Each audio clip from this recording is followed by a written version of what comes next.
There are voices. Voices of the world that tell us to stay, to hunker down and settle in.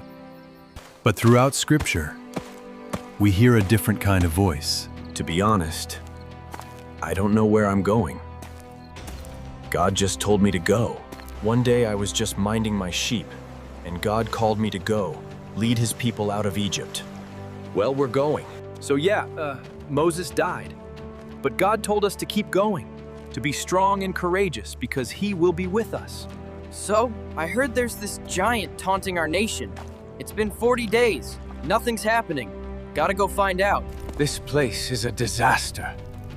We must all go to rebuild Jerusalem. You must go and make disciples of all the nations. Not only through Scripture, but this has been our spiritual lineage throughout history. The Great Commission is not an option to be considered, but a command to be obeyed. Nobody said it would be easy. There's no success without sacrifice. But there's no sacrifice that's too great for me to make for my king. Well, we're about to leave.